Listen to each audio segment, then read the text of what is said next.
అత్యంత కృప కలిగిన యేసు క్రీస్తు నామములో వాక్యాన్ని వింటున్న బిడ్డలందరినీ కూడా దేవుడు సమృద్ధిగా దీవించి ఆశీర్వదించునుగాక. ఆమేన్. ప్రియ దేవుని పిల్లరా, అందరూ ఎలాగున్నారు? బాగున్నారు కదూ? ఉదయమే లేచి ప్రార్థన చేసుకున్నారా? పరిశుద్ధ గ్రంథాన్ని చదివి ధ్యానం చేశారనా? దైవవాక్యమును ధ్యానిస్తున్న దేవుని ప్రధానికమా? దేవుడు నీ కోసం ప్రాణమిస్తే నీవు యేసయ్యకు ఏమి చేస్తున్నావు?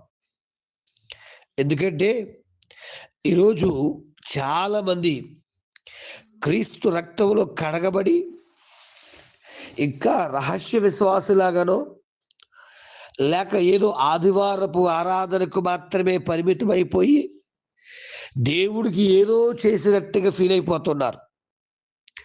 మార్కు వార్త 8వ అధ్యాయం 35వ వచనం చూసినప్పుడు, తన ప్రాణాన్ని ఎవరైతే కాపాడుకుంటాడో దాన్ని పోగొట్టుకుంటాడు.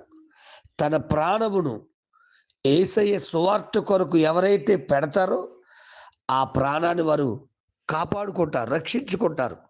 అంటే అర్థం ఏంటంటే, దేవుడి కొరకు ఎవరైతే నిలబడతారో దేవుడు వారిని పాడు చేయడు.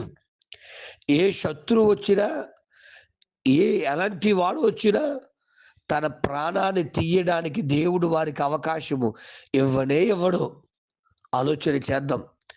అపోస్తుల కార్యం 14వ అధ్యాయము 19వ వచనంలో అపోస్తులైన పౌలు గారిని అంతియోకియ నుండి, ఇకోనియా నుండి వచ్చినటువంటి కొంతమంది జనాంగం ఆ పౌలు గారిని రాళ్లతో కొట్టి చచ్చిపోయాడనుకుని పట్టణపు వెలుపల పడేసి వెళ్ళిపోతే, ఆయన తర్వాత లేచి మరునాడు దయచేసి ఆయా ప్రాంతాలకు వెళ్ళి ధైర్యంగా సువార్త చేయడం మనం చూస్తున్నాం. అందుకే అంతటి పౌలు చెప్పిన మాట, నా మట్టుకైతే బ్రతుకుట క్రీస్తే, చావైతే లాభం అని.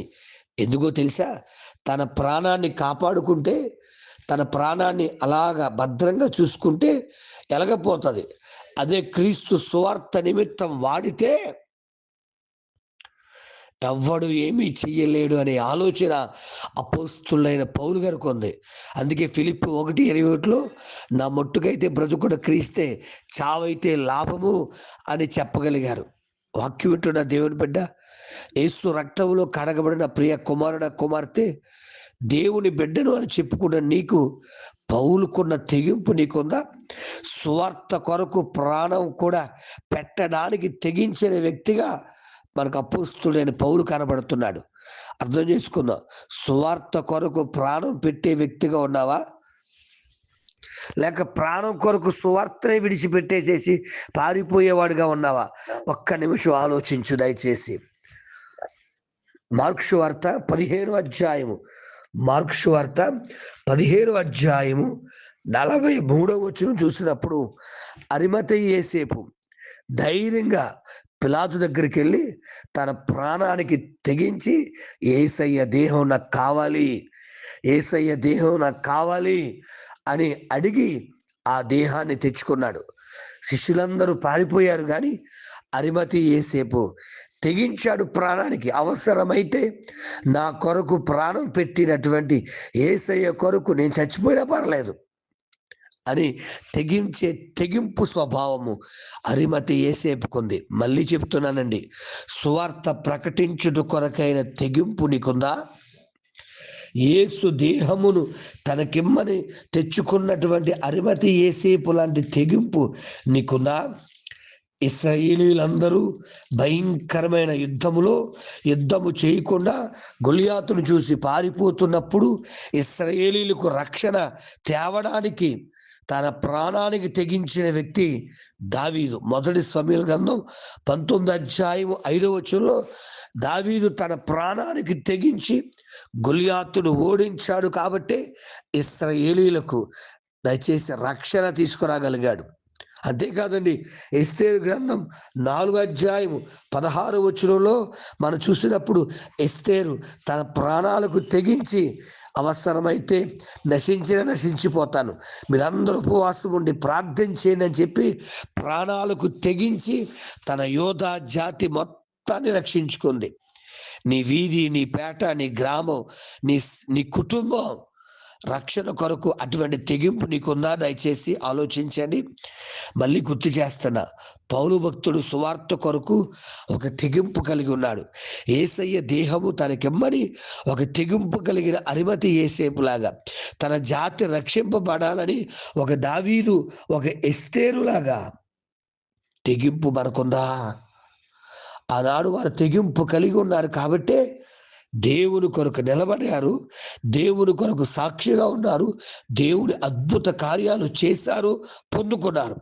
ఈ రోజున దేవుని కొరకు తెగింపు ఉందా? పాపము చేయడానికి తెగింపు ఉందా? ఈరోజు పాపము చేయడానికి తెగిస్తూ ఉన్నారు చాలామంది, భయం లేకుండా. వాక్యమేమో నా కొరకు తెగించి సువార్త నిమిత్తం తెగించి రండి అంటే వాటి కొరకు తెగించట్లేదు తప్ప పాపము కొరకు తెగించి పాపం చేస్తూ ఉన్నారు. దయచేసి ఒకవేళ ఈ వాక్యుని వింటున్నప్పుడు దేవుని మాట నిన్ను తాకితే ఒక పౌలు వలె, ఒక దావీదు వలె, ఒక ఎస్తేరు వలె దేవుని కొరకు తెగించి దేవుని సువార్తలో ఆయన రాజ్య వ్యాప్తి కొరకు నిలబడుటకు దేవుడు శక్తిని అనుగ్రహించును గాక. ఆమేన్. తండ్రి నీకు వందనాలు. యేసు నామములో నీ బిడ్డలైనటువంటి మమ్మల్ని అందరినీ దర్శిస్తున్నందుకే స్తోత్రాలు అయ్యా. నీ కొరకు బ్రతకాలి, నీ కొరకు జీవించాలి, నీ స్వార్థ కొరకు నడవాలి అనే జ్ఞానము, తెగింపు మాకు దయచే. అవసరమైతే నీ స్వార్థ కొరకు ప్రాణము ఇవ్వడానికైనా తెగించగలిగిన మనస్సును, ధైర్యాన్ని ఈ వాక్యాన్ని వింటున్న బిడ్డలకు అనుగ్రహించమని, నీ కొరకు బలమైన సాక్షిగా వాడుకోమని, వర్ధలింపు చేసి భద్రపరచమని, మహిమయు ఘనతయు ప్రభావములు నీకే ఆరోపించుకుంటూ యేసు నామమును అడుగుచున్నాను తండ్రి. ఆమేన్. ప్రార్థనా అవసరతల కొరకు నా సెల్ నంబర్ 9866958571. ప్రభు కృప మీకు తోడుగా ఉండునుగాక. ఆమేన్.